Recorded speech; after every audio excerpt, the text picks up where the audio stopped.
Welcome, folks.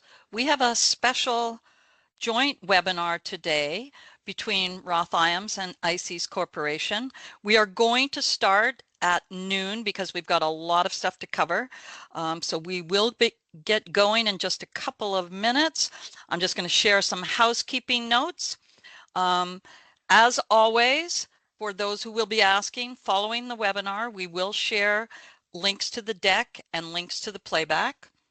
During the webinar, we will have poll questions that we hope you'll all participate in. And certainly at the end, we have the final survey that we ask you to fill out so we can continue to bring you topics that are of value. At the end of this webinar, we will have time for a Q&A. So you can hold your questions to the end or put them in the chat as we go, and we will address them during that segment. If you want to ask the question specifically to Bill or Dan, if you just want to signal that in your question when you submit it, that will help us ensure that we've got the right person focused on the answer, or maybe you want to ask it of both of them. So we will get going in just one moment. And I will start by turning it over to our President and CEO, Bill Roth. Thanks, Amanda. As soon as the clock strikes 12, we'll dive in here, folks. So thanks to all those that got here a little bit early and on time. We don't want to punish you folks by waiting until a few other folks join in. So get ready to go here in just a minute. All right, the clock has turned over. So thank you all very much for joining us here today. As Amanda said, we've got a little bit of something a little bit different today. So Dan and I are going to go through two different sides of getting the most out of your FCA, or facility condition assessment, building a strong foundation for smarter asset management. And one of the really unique things about Roth IAMS and ICES Corporation is our commitment to consistent and defensible data that can be used to tell your story and get better results as you tackle your deferred capital renewal and maintenance backlog. So we'll dive in with, okay, just a sec.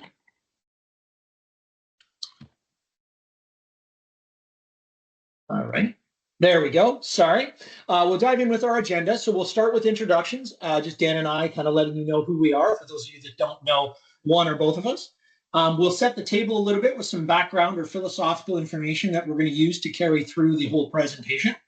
I will do what we're calling starting from scratch. So for those folks that have not done a facility condition assessment or haven't done one in so long that you're really starting over, then I'll throw it over to Dan, who's going to talk about moving beyond modeled data, and so building on a high level or preliminary. And then we will have Q&A at the end, but please do feel free to add your questions into the chat at any point during the presentation, and we'll come back to it at the end. So quick introductions. That's me on the top, Bill Roth, President and CEO of Roth IAMS and co-founder of SLAM Technologies.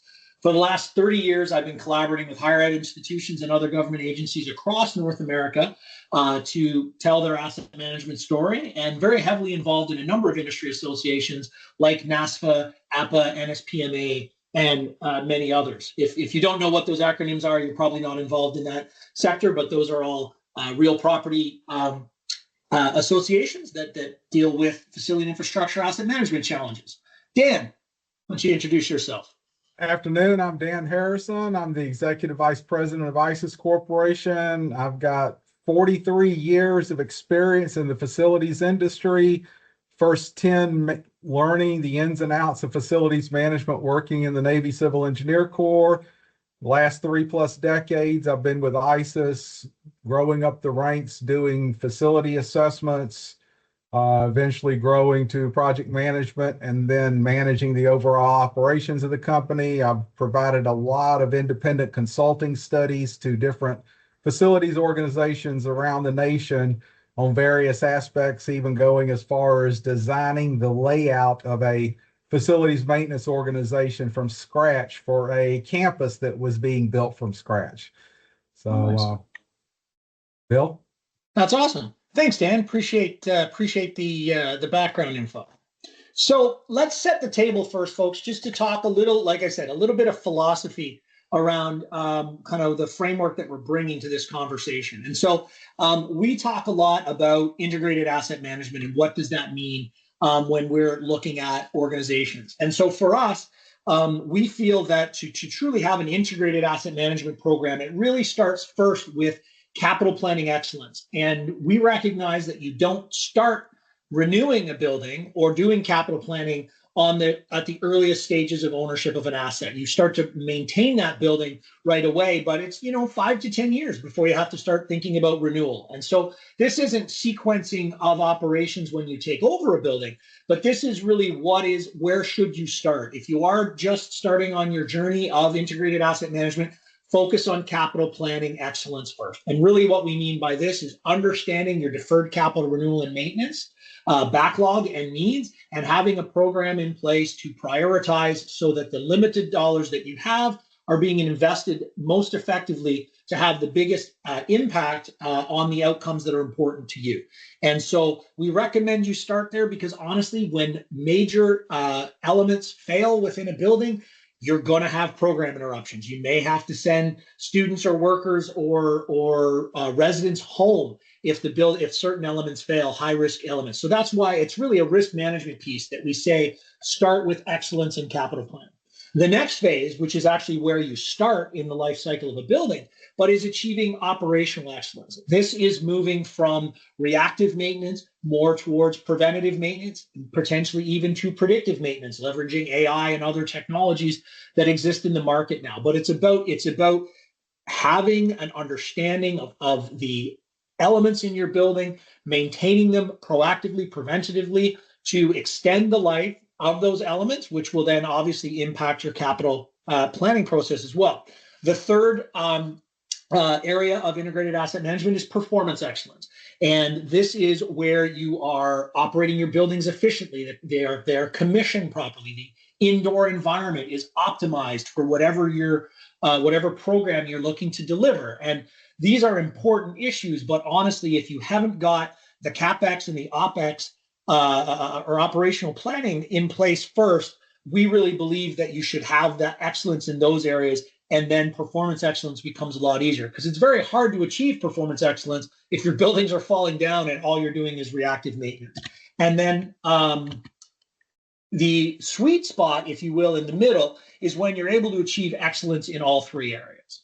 So today's presentation is going to focus on capital planning excellence. The facility condition assessment is foundational to that piece. So we thought we would start with our first poll question here, asking you about your FCA journey. So everyone should see that now. How recent was your latest facility condition assessment? 1 year or less, 2 to 5 years ago, more than 5 years ago, and never done one? We'll just give folks a moment to submit their responses. Wow, so far, almost 85% are within the last 5 years, which is great. A few that have never done it, and a couple where the results were more than 5 years ago. So I think our responses have stopped. So let's move on to the next question. Thank you guys for sharing that information. That will help. Shape what we're looking to do. So.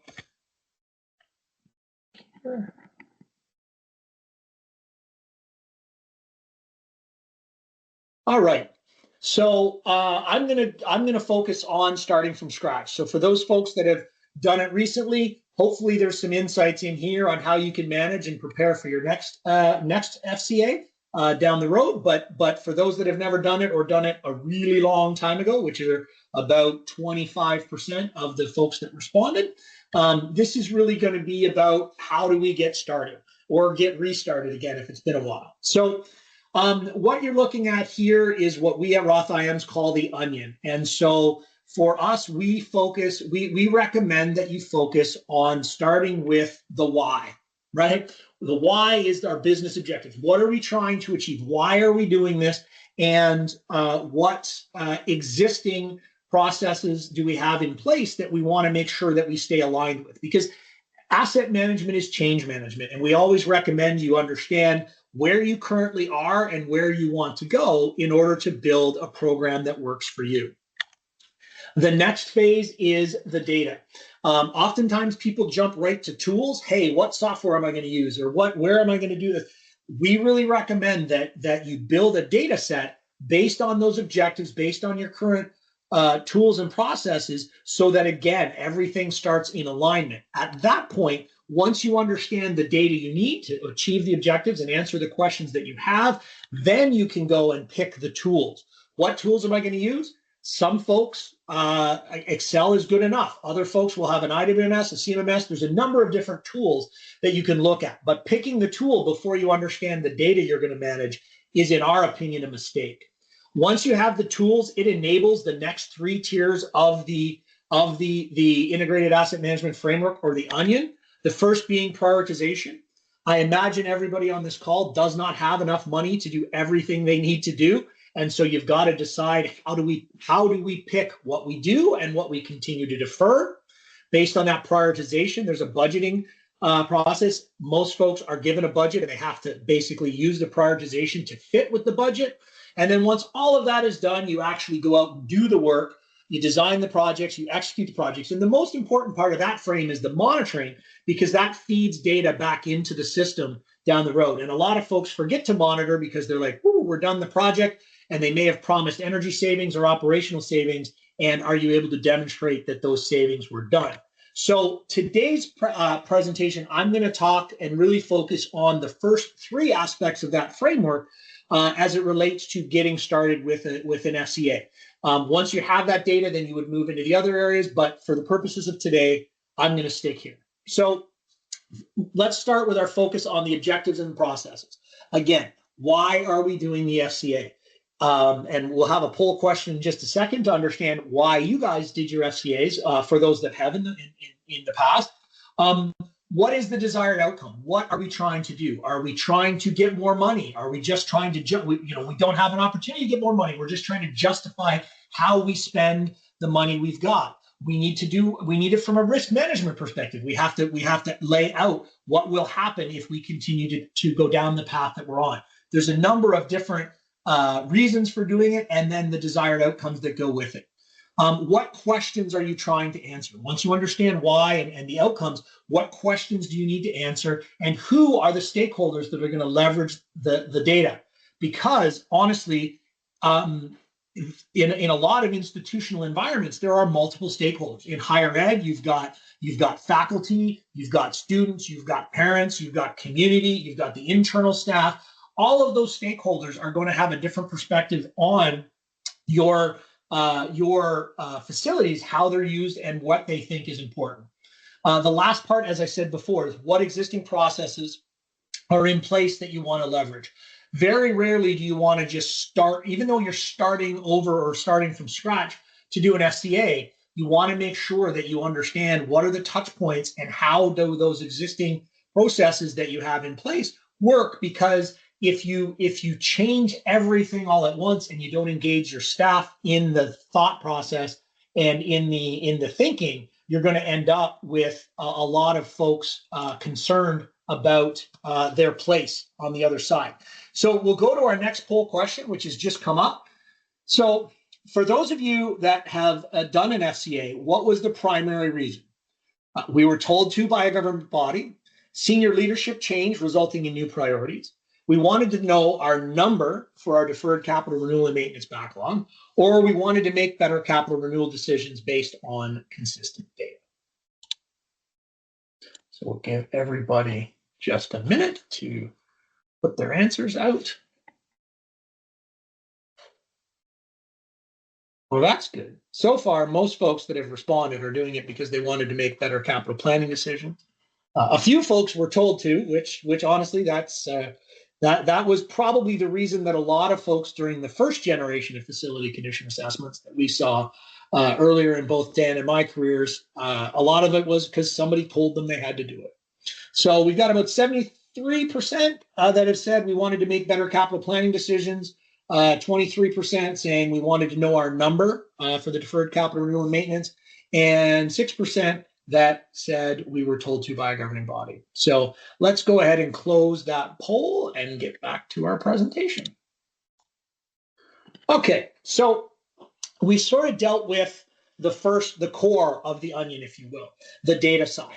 So now we'll talk about, the business objectives and process. Now we're going to move to the data. And so we really recommend that you develop a data strategy for your portfolio. So step one, what data do you have? Even if you've never done an FCA before, there is going to be data that you have on your facilities, whether it's in drawings or whether it's in a CMMS system or whether it's in people's heads or wherever it is. Understanding what that is. Maybe you've had some specialized engineering assessments of specific elements, roof assessments or pavement assessments, something like that. There's data out there. What data exists inside of your institution? How old is it, right? Because depending, as with everything, as time goes by, things change and things evolve. So not only what data do you have, but how old is it? How dated is it? Where is it, right? Oh, I remember we did a report, back jeepers, like 10 years ago, we did a report. I wonder where that is, right? So where is the data? Who owns it? What department in a complex organization has that data? That's sort of all the current state. And then next, what data do you need or want? That's sort of back to those objectives, right? What questions are you trying to answer? Now it's what data do I need to answer those questions? And one of the big questions that a lot of organizations will ask, particularly on campus type settings, whether that's healthcare or higher ed or even municipal or state sites where there's multiple buildings on a campus, is are we looking at buildings? Are we looking at infrastructure, or are we looking at both? And historically, it's oftentimes the buildings that get the most attention because the infrastructure, particularly the stuff underground, is buried. So it's out of sight, out of mind. And shameless plug for a future webinar. We do have an upcoming webinar on assessing infrastructure. So if you're looking at that in your future, please check out that webinar that's coming up. I believe it's on the 20th, so a week today. So yeah, what data do we need? And then what assets are going to be included where we're going to gather that data? What other systems do we need to integrate with, right? What other tool? And again, this is a tool discussion, but it's really more about the data that's going to exist in these tools. So do we have a computerized maintenance management or an integrated workplace management system? Do you have an ERP or a financial system? Do we want to tie things into GIS? More and more, that's occurring within buildings, but also for the infrastructure. That's often a critical element, is tying it into a GIS database or getting geospatial information on that. So actually, I wish I had thought of another poll question, is how many folks have done infrastructure condition assessments, but we'll save that for another, maybe that'll be on the next webinar. So as you're looking at building your data, the most important thing, and the area that we always recommend people not forget, is who and how are you going to maintain it, right? If you're going to go out and gather this information, there's a beginning and an end to that methodology. It's like a project. Whether you hire a third party or you do it in-house, there's a start and an end. However, from a data management perspective, it is an ongoing journey. Data, just like a good piece of fruit, can be fresh on a vine, but if you don't keep that data up to date, as soon as you do a capital project, that data is in theory out of date, right? Your entire data set. If one data point is wrong, your whole data set is wrong. So you have to understand who and how are you going to keep it up to date as you do complete capital projects, as you do renovations that are not being driven by deferred capital renewal and maintenance, but where you're going to go into a building and get rid of everything on a floor. You're still going to address information in your FCA data set, even if that project is not driven by capital renewal planning. You still need to make sure that oh, look, we ripped out all the finishes on that floor. Even if they weren't deferred capital renewal and maintenance, you've reset the life cycle of those elements. So how do we make sure we keep track of that? And it's a critical element to think of, because what we want is we want you to find your data sweet spot. And what we mean by that, you can call it Goldilocks, right? Not too much data, not too little data, just the right amount of data. Because I've seen, and I'm sure Dan has seen in his career as well, numerous occasions where organizations think, oh, we'll just get a little more data, just a little more data, just a little more data, but they don't have a plan to maintain it. And then they've invested in this giant data set, and in order to keep it up to date, they're really just feeding the machine, and it's taking up too much resources and distracting from the overall goals. So we want you, particularly in your first time through, to make sure you find that sweet spot and realize that over time, that sweet spot can start to get bigger and bigger as your capacity for change increases, as you continue to evolve your asset management program.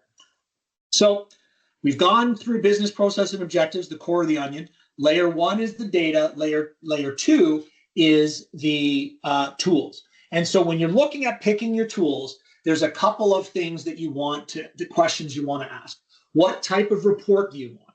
How do you want to analyze the data, right? Back to your questions, back to the core. What questions are you trying to answer? Therefore, what analysis do you need to do on your data? How are you going to build your capital plan? How are you going to prioritize it? What are the means, and how easy is it to keep the data up to date in the tool that I'm considering? And how many people do I want to have access to this data?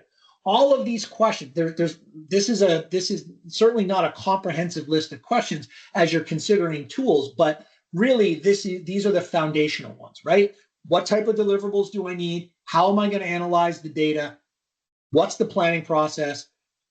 What are the data management tools? And then the people piece is really more about not only a plan for training, so planning your resources, because if you're going to get a new tool, whether that's an Excel spreadsheet or something else, you're going to have to invest training time, but also there may be cost implications if you're licensing software to having more people access that tool unless it's an unlimited license model. So really important questions to start thinking about as you're picking your tool.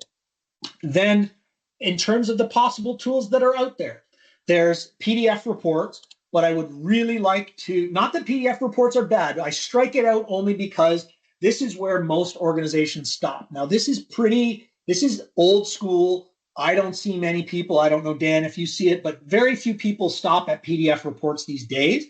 The reason I put a red line through it is if you haven't done this in the past, please don't stop at PDF reports. You really need the data. You need the data to be able to tell a story. And in PDF reports, you have the data, but it's basically locked in.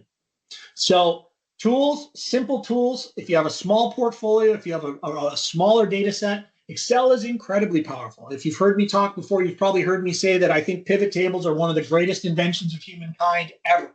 But at some point, you outpace Excel's capabilities based on the size of the data set you're going to manage and the complexity of that data set.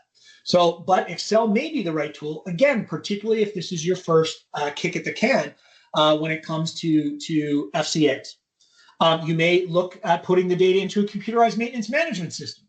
I would argue here that pretty much all the CMMS systems have a module for dealing with capital.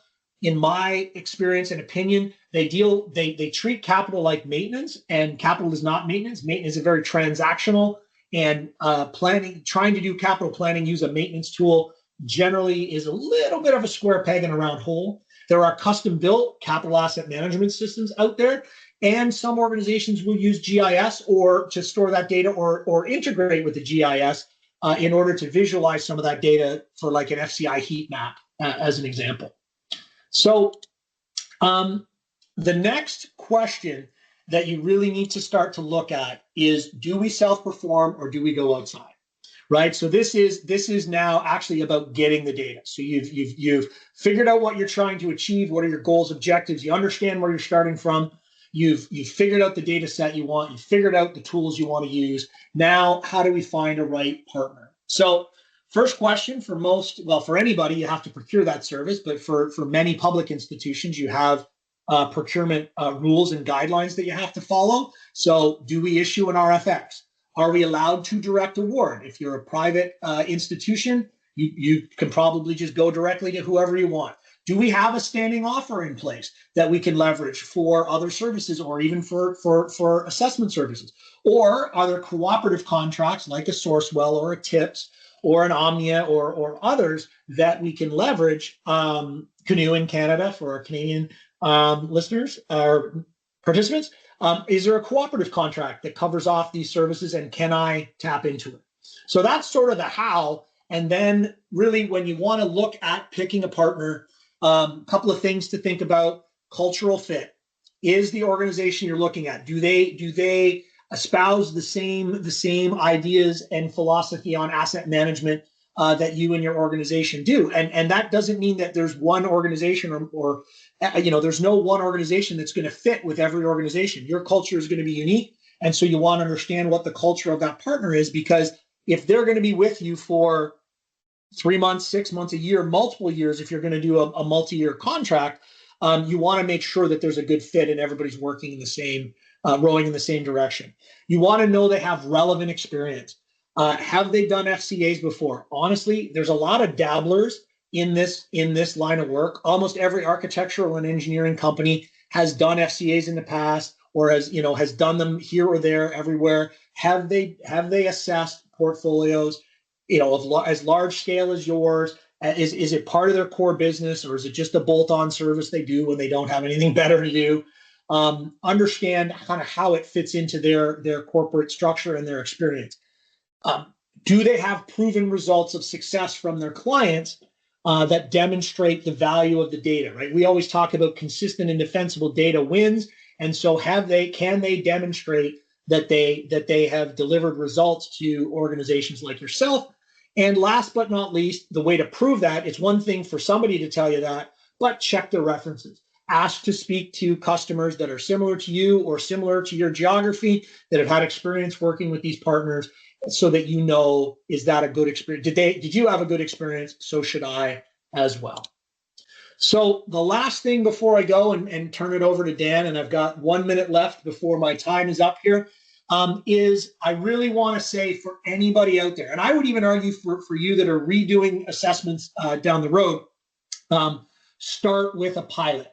A pilot is a small scale implementation. You go through the end to end of your methodology on a small group of buildings, 2, 3, 4, 5 buildings. If you get much more than 5, it starts to become a project. But what it does, it allows you to take the program out for a test drive. It allows you to get used to the partner that you're working with. It allows your partner to get used to you. And it allows you to look and say, hey, do we need to make any tweaks or adjustments to this scope of work that we have to fix on a small number of buildings? And then we can move into what I call shampoo mode, which is wash, rinse, repeat. So just that last message, even if you're going to contract your entire portfolio, we always recommend you start with a pilot. Dan, I'm gonna turn it over to you, and you can walk through going for round 2. Thank you, Bill.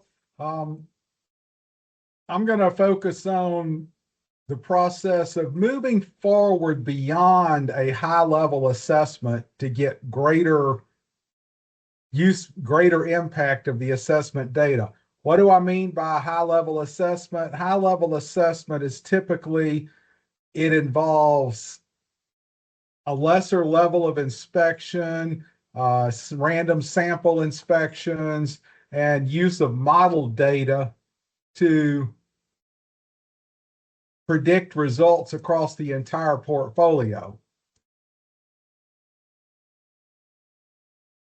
And let's see, I think let me take control back again.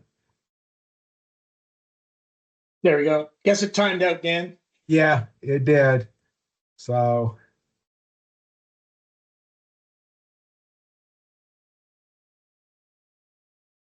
it's not letting me advance. All right. Well, we're going to do it old school then. That's fine. So you've completed the high level of facility assessment.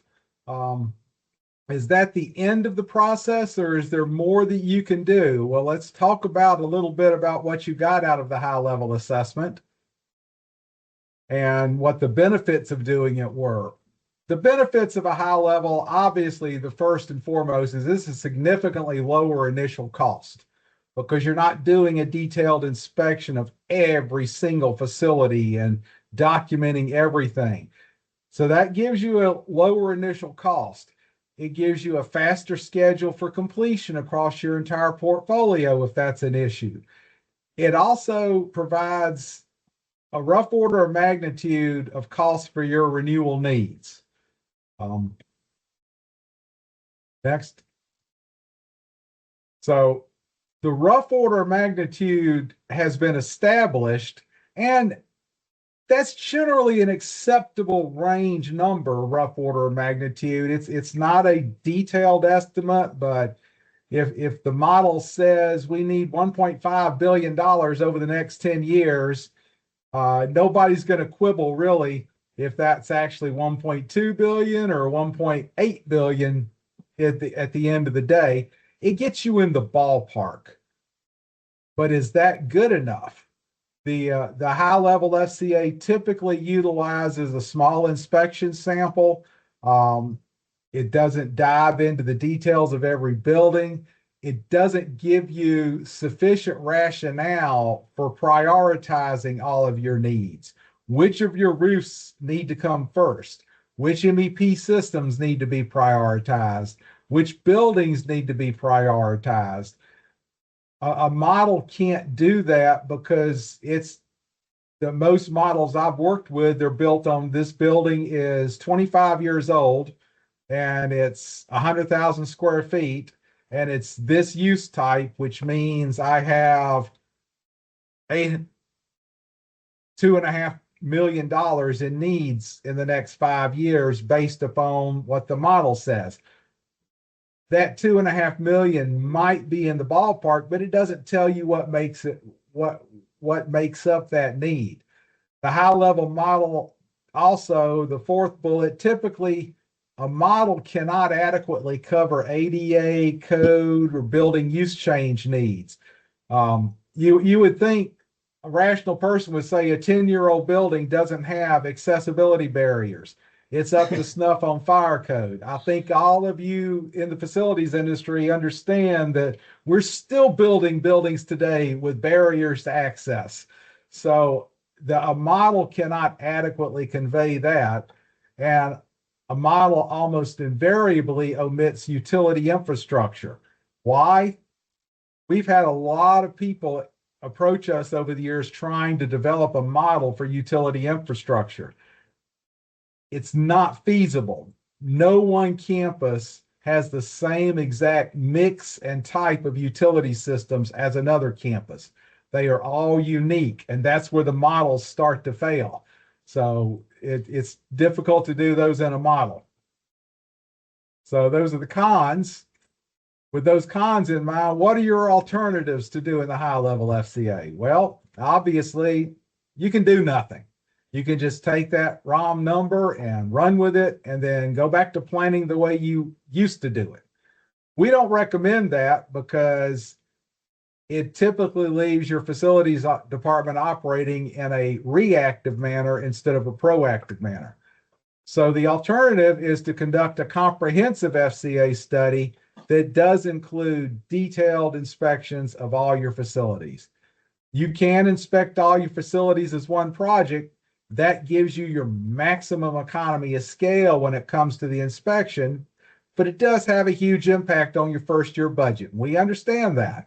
You also have the model data that can get you by, giving you time to phase in a reinspection over multiple budget years where you can over time transition your model data to detailed data.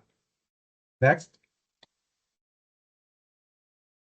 What is the benefit to you of doing a comprehensive condition assessment? Well, first of all, it gives you a detailed itemization of all your renewable components in each building in the inventory, regardless of whether they need to be addressed now, 5 years from now, or 30 years from now.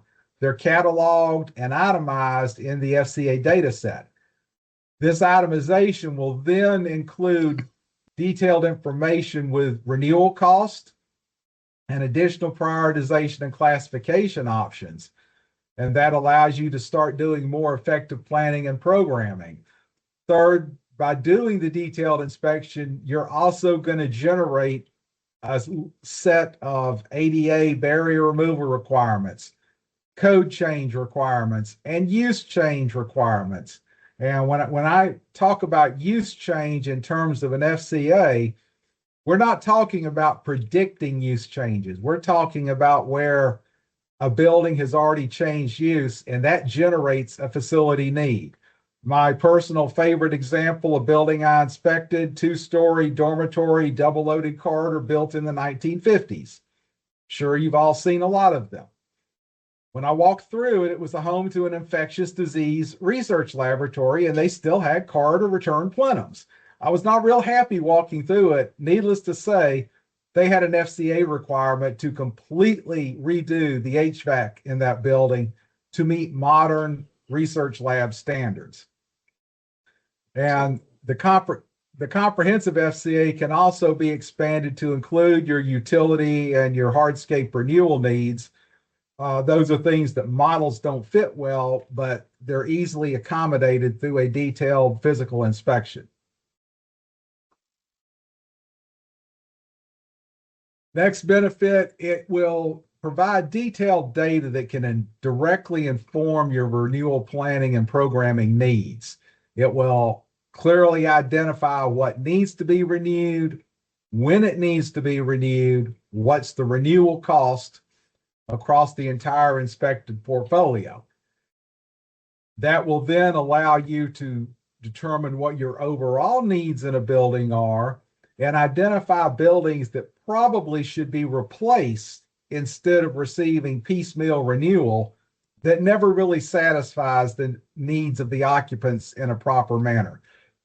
This is especially critical in dealing with late 60s, early 70s era buildings, which were not the highest design standards known in the history of man. And when you start renovating a building that was built in that time period that's got a 9-foot slab to slab height, you really have limited options in what you can redo in the electrical and mechanical distribution in those buildings and provide a good product. So identifying all the needs that are needed in addition to what's immediately needed, we had one client make the decision to demolish 3 high-rise buildings and build 2 new ones in their place because it just made more economic sense.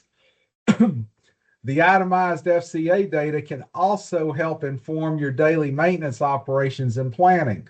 If you've identified that a HVAC system in a building is due for complete replacement next year and you're already planning the design, you can purposely pull back on some preventive maintenance activities in that building to ease the burden on your maintenance staff trying to prolong something you know you're replacing next year.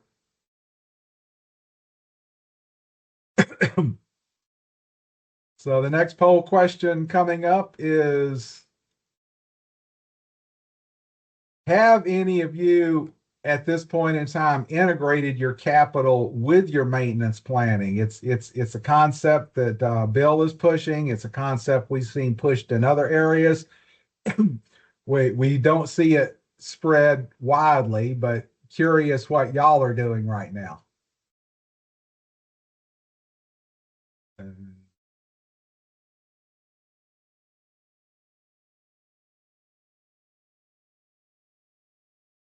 So it looks like most have partially done it. A good percentage want to do it.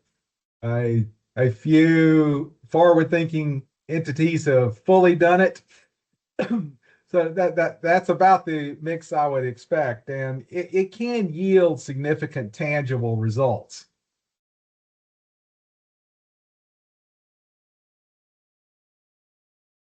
So the last benefit of the comprehensive FCA is it lets you make more intelligent decisions going forward. With the detailed itemization, you can bundle items across multiple need years within a single building. This will allow you to get maximum economy of scale on the project in that building, knowing that we might say this air handler is due in 27, another one in 28, another one comes due in 2030, and the distribution piping in 2029. They're all looked at individually and come up with different need years. But the best way to address that is to push the early one out a year and pull the farther ones back a year and do it as a single bundle. The FCA identifies that for you. It also lets you come up with bundled projects of a similar nature across multiple facilities. You can identify all the roofs that need to be replaced in the next 5 years and put out a re-roofing contract, IDI, indefinite delivery, indefinite quantity roofing contract that will cover those roofs and guarantee a certain level of commitment, which will get you better pricing. That detailed information can also be used to aid your master planning process. It will answer questions, can a building be economically repurposed? And even if that feeds into renewal of facilities, doesn't necessarily mean it suits the use of the new programming standards, but that is a better decision made when you know what the renewal cost is. And that will improve your master planning process.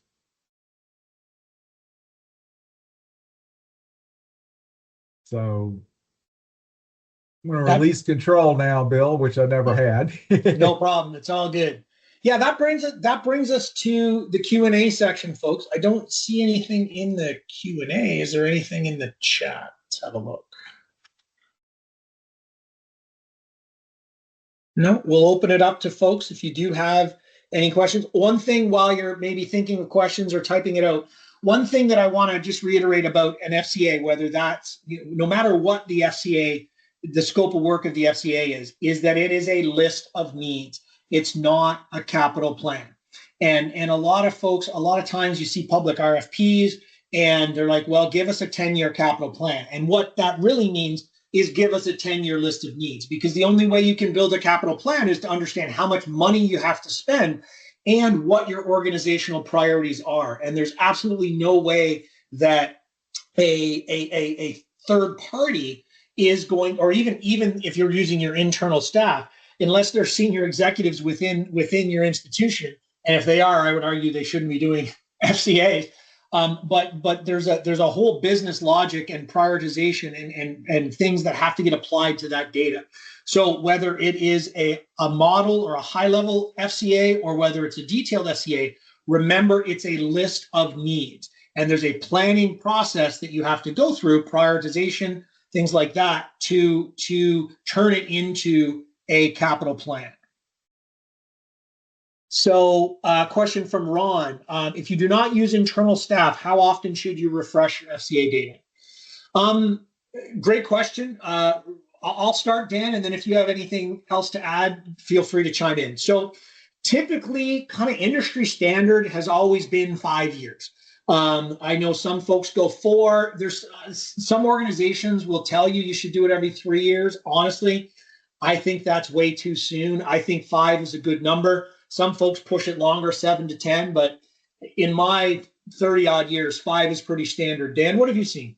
5 seems to be a good standard. We have some clients that do shorter intervals, some that push it out.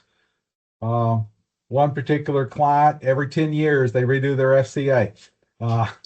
But the big thing to keep in mind, the FCA data needs to be housed in an FCA data management system, obviously. It's relatively easy to keep it updated as time goes by without formal re-inspections, simply by resetting the installation date of components you've replaced. Someone still has to be designated to do that. It can be done internally. It can be done in concert with your chosen vendor in a partnership to do that data management. But simple resetting of install timeframes for major components that were replaced will keep the data a little bit fresher. No, that's a great point, Dan. And I think that message of your data will last longer the more up to date you keep it is absolutely true. If you don't keep it up to date, you may need to redo it every 3 years. If you do keep it up to date, regularly, you can make it last longer. You want me to take the next one, Bill? Yeah, sure. You go right ahead, Dan. Okay. It's from Michael Capello. How are FCAs calculated? Are soft costs included, or do they only cover the cost to replace a component rather than the full project cost to renovate it? And in particular, he's referring to FCA/CRV equal divided by CRV equals facility condition index. The simple answer to that, Michael, is it's calculated in the manner that the client specifies. We have infinite flexibility. We recommend including soft costs. We recommend including design fees. We recommend including localization factors, but a reputable vendor will go over that with you up front. What is critical is whatever methodology you jointly choose for calculating the FCA renewal costs, that also needs to be applied to the CRV calculation so that you've got equal factors in the numerator and the denominator. Absolutely. And no, that last part was really important, Dan, for sure, because if you include it in the need but not the CRV, then you're skewing up or down. And it's that, yeah, it's the consistency is the most important piece across your entire portfolio. Like, don't use two different methodologies for calculating things. I mean, like if you're in a multi-campus environment, or let's say you're a state system and you've got 5 different schools, you want to make sure in order to be able to compare FCI's facility condition indices, you've got to have the same methodology for all of those elements that Dan talked about, because otherwise, if I don't include soft costs and Dan does include soft costs, his numerical dollars are going to be higher than mine because they're included. So you can't really compare his number to my number because they're different basis of calculation. And the only never I would say is never, ever, ever use insured value for your current replacement value. Yeah, absolutely. Yeah, usually those are numbers that have been kicking around for 20 or 30 years and not terribly well inflated. I mean, yeah, absolutely. Unless you've done them recently and you understand the method of calculation, it's a dangerous slope. So we got another question from Ron. Dan, I'll take this one, and then you can jump on the next one if that works. Okay. So, What is the best way to manage non-CMMS data for FCA purposes so they don't get lost? Flooring, wall covering, ceiling tiles, items that you normally do not tag as an asset in your CMMS. So I think that you're right. These are generally not tagged. These are not really maintainable systems, I think, is probably the best way to put it. And so you're typically, if you include those things, a lot of those are obviously interior finishes and things like that.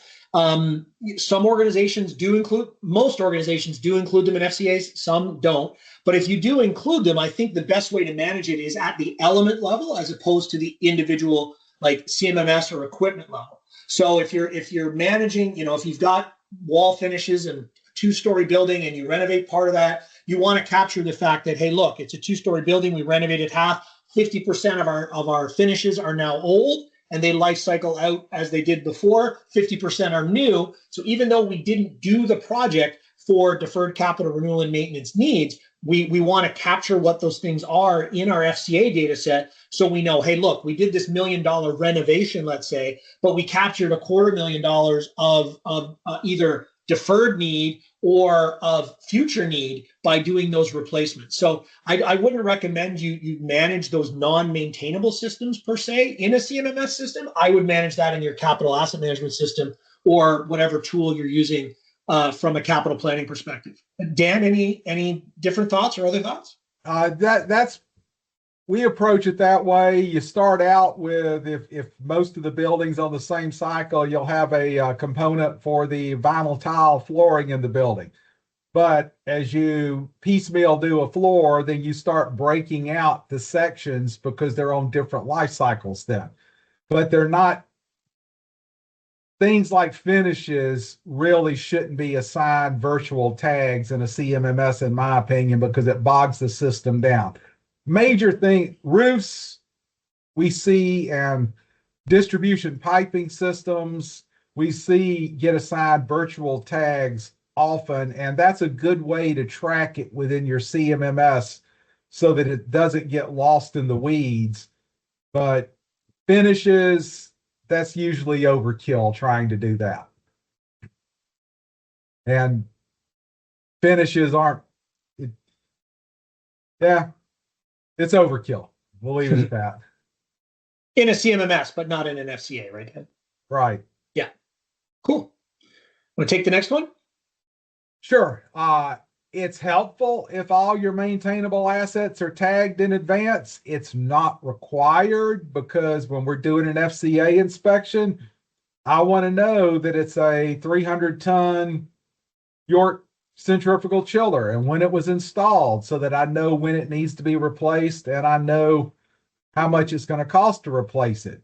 If you already have it tagged, then that information can get gathered and make sure that the FCA data properly aligns with your CMMS, but it's not mandatory. But we would really love it if all our clients already had all their equipment tagged. Yeah. Yeah, and if you're gonna go to the effort, San Miguel, to go out and gather the inventory, whether that's through an inventory exercise or during an FCA, the incremental effort to slap a tag on it is pretty small, right? It's finding the piece of equipment, it's capturing the salient data that takes the majority of the time. But the beauty of having the tag on it is that then there's never a misidentification of a piece of equipment, right? Like Dan might walk in a room and go, count 1, 2, 3 from left to right. I might walk in the same room and count 1, 2, 3 from right to left. And because there's an odd number, we'd be right on number 2, but 1 and 3 would be wrong. So the tag just eliminates any issues around misidentification and misallocation of data. As well, with a modern CMMS system, you can either have a barcode or a QR code on it that you can scan. So there can be a streamlining of accessing data by tagging it as well, but it's definitely not mandatory either for an FCA or even for integration with a CMMS system. And this ties into something Bill alluded to in his earlier presentation, data overload. Yeah. Be careful what you're tagging and inventorying. We do inventory gathering and tagging projects for clients. We assist them when streamlining them. There's some clients that they want to put an individual customized tag on everything. Every emergency eye wash, every emergency shower. If a building has perimeter fan coil units, it's one of those old ones, and there's 200 fan coils, each one has an individual tag. VAV boxes is another that one, right? Becomes data overload, and that's a candidate for virtual tag for us for the fan coil system, because if you're going to do a PM, you're going to PM everything. You're going to start at one end of the building and go to the next. Do you need to have a separate asset ID and tag on every single one that then has to be maintained from a data standpoint going forward? So be careful of the impact on your maintenance crew by over inventorying and tagging. Get the major stuff. Absolutely. Next question from Daryl. How can we best capture completed maintenance and preventative maintenance in FCA data? How do we capture the improvements after the maintenance has been completed? So, Daryl, that's a great question. And this is fundamentally the core of that integration of capital and maintenance that we did in the last poll during Dan's presentation. And so the challenge with capital and maintenance is that there's a lot of maintenance activities that are not necessarily relevant to capital, right? There are too hot, too cold, this or that, minor tweaks, things like that. Obviously, so from our perspective, and Dan, I'll throw it over to you when you're done, because you guys may come at this at a slightly different way. But the way that we look to tackle it is that you need to basically, within your CMMS system, classify your work orders that are relevant, that are capitally relevant or relevant to capital. So preventative maintenance, definitely relevant to capital. Failure maintenance, definitely relevant to capital. Sub-equipment replacement, so we're going to replace a motor in something, definitely relevant to capital. Once you differentiate between that relevant information and the irrelevant or less relevant information, nothing is totally irrelevant, but we'll say less relevant, then what you can do is you can share that relevant data over to your capital planning tools, whether that's a spreadsheet or a software, and as you're either assessing or making decisions, you'll be able to see that information. And if, for example, you have an element in your FCA that says replace these 5 pumps, and then from a maintenance perspective, you replace one of those pumps, by seeing that work order, we're going to know, okay, we now have to take that element, and instead of one element with 5 pumps that are all 40 years old, we now have 4 pumps that are 40 years old and 1 pump that is brand new. And so by sending that information over, but only the relevant information, because otherwise you end up with a little bit of a needle in a haystack situation. If you send all the work orders over and you're expecting someone, whether that be a planner, whether that be an assessor, internal or external, to sift through the haystack to try to find the needles, it's just not going to happen. There's going to be too much resistance there. Dan, anything else to add? Yeah, our approach to it is the actual data in the CMMS doesn't get incorporated into the FCA data set. It informs the people who are building the FCA data set and maintaining it going forward. What do I mean by informs? If we have access to the PM records and know that the thing has been well maintained, our experienced assessors can increase the length of the first life cycle. Likewise, if we have access to the records that show it's not getting adequate maintenance, they're going to shorten that.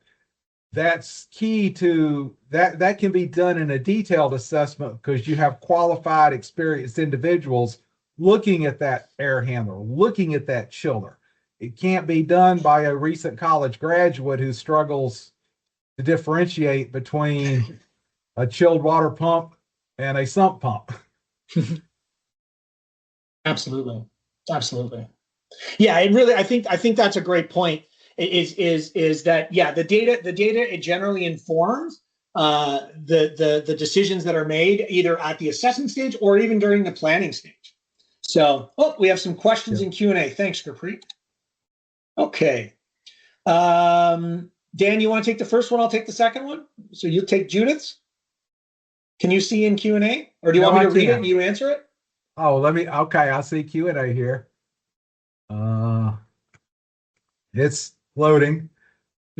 Okay, I'll take Judith Masses. We find the individual costs for renewal of individual pieces of equipment are often far off from total project costs when we actually purchase or put together a project. We have gone through exercises addressing this issue with many clients throughout the 3.5 decades we've been in business. And generally, the disconnect between our cost estimate and what you spent comes in scope of project. We will have multiple components that need to be bundled up. You replaced an air handler, we had other things associated with it or other line items that need to be associated with it. So it's a matter of making sure it's an apples to apples comparison in what our cost to our assembly estimate is and what your project scope is. And when we get down to a apples to apples comparison, we generally find that we're plus or minus 10%, which is about as good as you can get at a budget level estimate. I was personally chewed out by a senior vice chancellor one time because they spent 3 times putting sprinkler systems in some high-rise dorms as my project estimate was. He directed me to sit down with his architect, and I did. We agreed on everything, and then until they told me that they did the 4 high-rise dorms over Christmas shutdown. I said, you did 24/7, 3 shifts a day, 7 days a week? They said, yes. I said, that tripled your labor costs. I didn't know you were going to do it that way. Yeah. Absolutely. No, excellent. I mean, that's good answer. Good answer, Dan. And yeah, I think the other thing is, sorry, go ahead. And we're always excited about getting feedback from our clients on what they spend and then comparing it to what we estimate. We're striving to constantly improve our cost library so that it does provide better outcomes. No, that's a great point, Dan. And I think, yeah, we're very much on the same page there. The only thing that I would add is it's another benefit, Judith, of doing a pilot. And I see that you said we answered your question in a previous question, but hopefully this is providing a little bit more depth here. Is that that's another benefit of a pilot, right? Is if you do a pilot and you're like, wow, those numbers look a little bit low, right? I mean, unless you're locked into some type of a cost guide like an RS means or something like that, and I know neither Dan nor I nor our team are, then you have the ability to adjust and say, look, on paper, $25 a square foot looked okay, but when we apply it to actual data on this pilot, we actually think it's closer to 29. Then we can use that 29 number as a basis of our costs, and then they would go up from there. So I just wanted to reiterate that as the importance of a pilot is it allows you to validate your cost basis for your FCAs and make adjustments earlier where it's a little bit easier to implement. So we've got 2 minutes left, and I think one more question. So Rissa or Risa, I apologize if I one of those is going to be wrong, but I hope one of them is right. How do you decide how granular to go with capturing equipment data, i.e. electrical distribution system? Do you capture the whole or different parts, transformer, switchgear, service means? I'll go first, Dan, and then I'll throw it back over to you before we wrap up. From our perspective, the main reason for tagging is to understand and track work orders against individual pieces of equipment. But a big part of it is also to properly plan preventative maintenance tasks. So I would recommend that you use two scenarios in order to determine how granular to tag. One is, are there differential preventative maintenance tasks on one of those things versus the other? And if there are, I would do a separate tag because you're going to be on a separate schedule with separate tasks and probably not separate individuals, but certainly a separate schedule. But two is back to that data sweet spot is do you have the capacity to manage those multiple layers of data? So first of all, what are the preventative maintenance tasks? Are they different? Are they different from equipment type A or equipment type B? And second, do I have the capacity to manage the more granular data set if there are in fact different tasks? Dan, anything else to add here? We approach both the tagging for CMMS inventory and FCA on electrical systems pretty much the same in both ways. We split out the major components. Your main distribution panel, your transformer, your automatic transfer switch, your emergency generator. Those items all have discrete life cycles, differing life cycles, and major capital costs and substantial PM requirements. The distribution in the building, your secondary voltage distribution, step-down transformers, branch circuit panel boards, we consider them a system and treat them that in terms. We do have some clients that want to tag every panel board, but I don't know of anybody so far that is PMing individual panel boards every year. I know the National Electric Code put a requirement in a few years ago to manually exercise every breaker once a year. Research universities, I know for a fact, cannot do that because they can't go around and shut off every breaker once a year because they couldn't coordinate it with all the experiments going on.